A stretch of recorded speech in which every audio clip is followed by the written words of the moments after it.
तो नमस्कार दोस्तों, स्वागत है आपका हमारे चैनल पर जहां हम फिल्मों की दुनिया में झांकते हैं। और आज हम बात करने वाले हैं उस ट्रेलर की जिसमें फिर से दिलों में जोश जगा दिया है। जी हां, हम बात कर रहे हैं बाहुबली द एपिक के बारे में। हाँ दोस्तों, वही कहानी जिसने भारतीय सिनेमा को नया आयाम दिया है। तो हाँ दोस्तों, वही कहानी जिसने भारतीय सिनेमा को नया आयाम दिया है अब एक नए रूप में एक नई भव्यता के साथ वापस आई है। तो चलिए बिना वक्त गवाए शुरू करते हैं ट्रेलर की गहराई से एनालिसिस और जानते हैं क्या वाकई में बाहुबली की दुनिया को फिर से जीवित कर पाती है। तो अगर आप इस चैनल पर नए तो आप हमारे चैनल को लाइक शेयर सब्सक्राइब जरूर करें। तो आपको बता दें, ट्रेलर शुरू होते ही जो पहला विजुअल दिखता है वो हमें सीधे माहिष्मती साम्राज्य की याद दिलाता है। ऊंचे महल, विशाल जलप्रपात और वो सेट जैसे दहाड़ी, सब कुछ एक शब्द कहता है एपिक। कैमरा एंगल्स और कलर ग्रेडिंग देखकर ही पता चल जाता है कि इस बार फिल्म मेकर ने टेक्निकल लेवल को एक स्टेप और ऊपर ले लिया है। हर फ्रेम में गैडनेस है लेकिन कहीं न कहीं इमोशन भी जिंदा है। ट्रेलर का बीजीएम सच कहे तो रीढ़ में सिर पैदा कर डालता है। जब डोल बजते हैं, तलवारें टकराती है और खानदान घुसता है तो ऐसा लगता है जैसे स्किन से ऊर्जा निकलकर बाहर आ रही हो। अगर आपने ध्यान दिया हो तो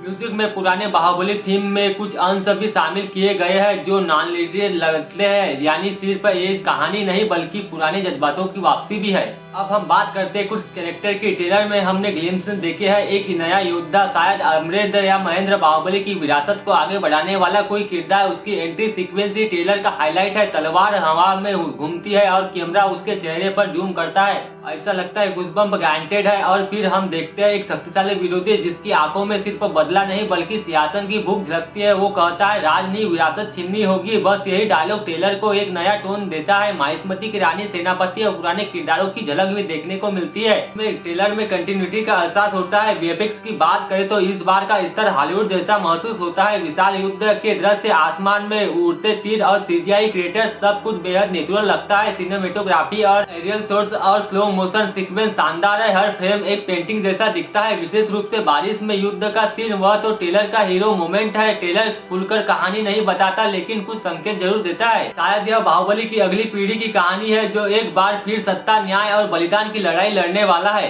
एक जगह आवाज आती है, हर युग में एक बाहुबली जन्म लेता है, यानी कहानी कालातीत है। इमोशनली ये ट्रेलर दर्शकों को पुराने दिनों की यादों में ले जाता है, खासकर जब पृष्ठभूमि में शिवाय की पुकार गूंजती है। डायरेक्टर ने इस बार एक विजन की झलक है। हालांकि ये सब भी राजामौली की शैली को सम्मान देता है और इसमें आधुनिक सिनेमैटिक ट्रीटमेंट है, खासकर एक्शन कोरियोग्राफी में। सेट्स, कॉस्ट्यूम्स और लाइटिंग से पता चलता है कि प्रोडक्शन पर बहुत खूब मेहनत की गई है। हर सीन में डिटेलिंग झलकती है, चाहे वो युद्ध के मैदान का धूल भरा माहौल हो या फिर मंदिर की शांत मूर्तियां। आपको बता दें, ट्रेलर रिलीज होते ही सोशल मीडिया पर धमाका मच गया है। लाखों व्यूज कुछ ही घंटों में और कमेंट्स में सिर्फ एक ही आवाज, बाहुबली इज बैक। फैंस के लिए ये नेक्स्ट का पल है और नए जनरेशन के लिए एक विजुअल स्पेक्टेकल। अब सवाल ये है कि क्या फिल्म उम्मीदों पर खरी उतरेगी। अगर ट्रेलर को देखकर अनुमान लगाए तो ये सिर्फ एक सीक्वल नहीं बल्कि एक नई गाथा की शुरुआत लग रही है। तो दोस्तों, ये था हमारा detail review Baahubali the epic के ट्रेलर का। और अगर आपको ये हमारा एनालिसिस अच्छा लगा हो तो वीडियो को लाइक करें, चैनल को सब्सक्राइब करें और बेल आइकन भी दबा दें ताकि आपको हमारे वीडियो का नोटिफिकेशन सबसे फास्ट पहुंच सके। तो दोस्तों, आज की वीडियो में बस इतना ही। मिलते किसी नेक्स्ट वीडियो में नए टॉपिक के साथ। तब तक के लिए thanks for watching. Love you all. जय हिंद, जय भारत।